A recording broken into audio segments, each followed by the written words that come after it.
Bunyog, bunyog, halikan na kasama ka. Bunyog, kapag buklod ay may pag-asa. So I have this theory na feeling ko we're running out of good people in the country. A lot of people migrate. Our nurses na cream of the crop, they don't stay here. Yeah. Parang ganong klase. So do you think it's the same thing with law enforcement din kaya? Do we not get the best of the best people in law enforcement? Parang wala pa ako narinig na tipong, summa cum laude ka sa UP, saan ka pupunta? I'm gonna do a career in the police. Parang ganon. Wala masyadong ganon, ano? What saddened me was during the war on drugs, at the height of the war on drugs, I was hearing stories of the good cops, some of whom I knew, who were studying abroad or even finding ways to find work abroad because they couldn't stomach also what was happening in that time. Oh my God. Grabe. It was so ganun din. We also lose them to other countries. Kasi yun din yung parang, it's such a recurring theme. When we talk about issues, parang feeling ko, kulang tayo sa, kung basketball team to, we're losing our star players to other countries. Diba? So, parang pinakakita dun ko rin, yung national team ng basketball, ganyan. Parang, okay, may dalawang player na hindi makakalaro na magaling, you immediately feel the impact. So, I feel like parang, gano'n lang yung way ko to explain na we don't just need leadership, we also need that the people na actually nag-execute is also very competent and very good. Diba? So, I don't know kung paano. Magandang analogy. Yeah. Kasi, for example, there are so many countries who are willing to help us with law enforcement. They're willing to provide equipment, training, to upgrade our system. But it's like we're playing basketball against another country. They have the best scientific approach to the game, and here we are. We just pick up people off the street and say, nakakasa lang tayo sa talent nila, parang ganun. Magaling bumalya to. Sige, kunin natin yan. Ganon. When really what we need is just a very simple, classic approach. There's a crime, we have to figure out who did it. Ganon kasimple lang yan. You think it's just training? It's training. That's mindset and training. I'll give an example. Okay. In countries like the U.S., when someone is killed, let's say, and they didn't see the actual killing, they have to figure out who did it. Then they'll look at the family, other people who might be. Then they'll ask them, where were you when this happened? And they'll check out the alibi. If it's clear, okay, this guy couldn't have done it because he was seen by 50 people in a concert, sure. Then they'll only go after the people na talagang may basis.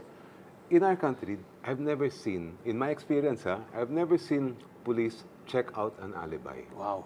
What makes it worse is that in our jurisprudence, in decisions ng court, ang daming cases yan, sabi ng Supreme Court, alibi is a weak defense. But, I've handled cases for a lot of poor people. Their only defense is alibi. They'll come to me and they'll say, Attorney, hindi ko ginawa yan. Bakit? Wala naman ako dun eh. Nasa ibang probinsya ako, nasa ganito ako. But if I use that defense, then the judge has a convenient excuse to convict. Alibi is a weak defense. Attorney Joke, no, you know that.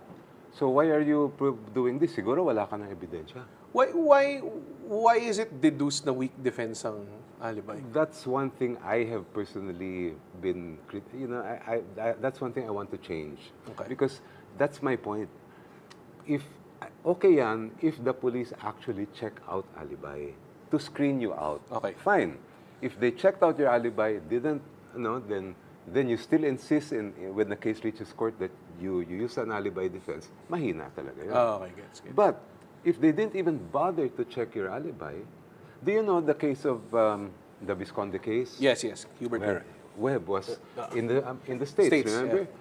They had videos. And initially, the lower court judge rejected that alibi. Wow. Because Sabi niya, it's not physically impossible that he could charter a private jet Wow. and come back to the Philippines. Oh, I mean, like, kung check mo lang lahat ng possibility, That's what I mean about yung alibi sa weak defense. Na kahit na ganon, hindi pa rin sapat. Come on, I mean, you know, we need to upgrade that and modernize. I mean, our siguro system. hindi na sila aabot sa trial if the law enforcement checked out the alibi. Parang ganun ba yung... So pag umabot ka sa trial, pag ginamit pa rin yung alibi mo, that's when it becomes weak. That's when I would agree that it's weak kung ganon. But Pero hindi. hindi. Oo. And do you need a law to change that? No. Oh, okay. Oh, you just need someone, the coach, or the owner Tama, of the tama, team oh, to say, enforcement okay, lang, oh. mula ngayon ha, Hindi na yan, ano. checkin natin lahat na alibay. And then ensure, chinek mo ba talaga? So, judges would say na tipong, okay, meron kaming 5 witness and selfies na dito kami sa ibang lugar ng time na to. As a practicing lawyer, even if I had a good alibi defense, I wouldn't even say the word alibi in court. Talaga? Because if I say it and the judge latches onto that, I'm giving him a chance to convict my client. And then wala tayong talo na ano dito, ako. ba? Like the judges talaga. Wala tayong jury. Wala tayong ganun, di ba? Do you think that's something that we should apply or? You know, that's one thing that's really a weird thing that happened when we were colonized by America. Because what happened, di ba? Spain muna tayo. Then Spain imposed their laws on us. Our civil code, you know, our penal code, lahat yan galing Spain. Okay.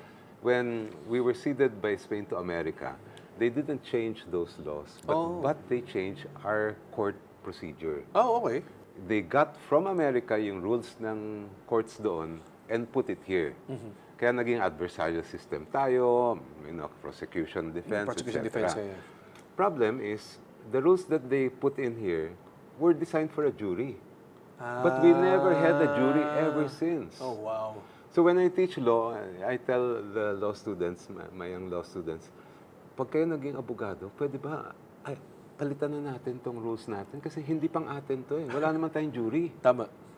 But unfortunately, that's not something that the legal community has been cognizant of. Really? Yeah. Well, how about you? Do you feel like you should have something like that? Or ibahin natin para mag-fit to a more... I don't think we can adopt the same kind of jury system as America. Kasi magastos yun.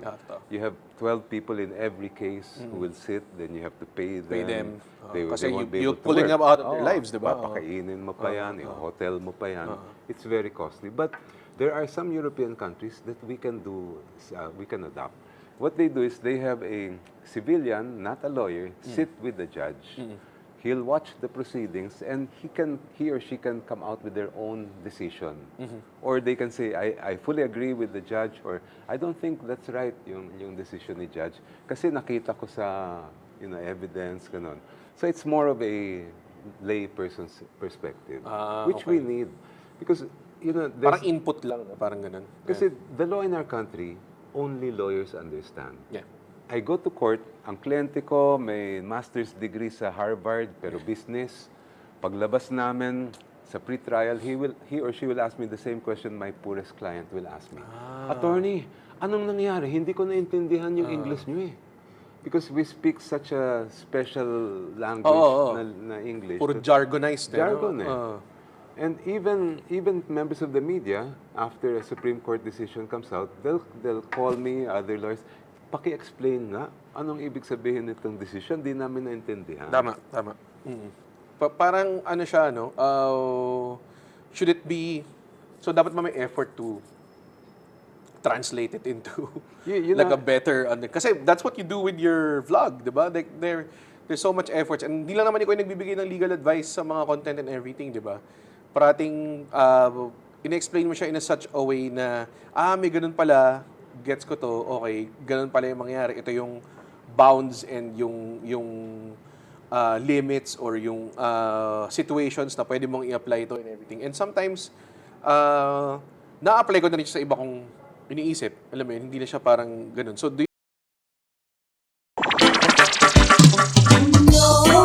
May kulanong salita na ang ibig sabihin dito ay ang pagkakaisa.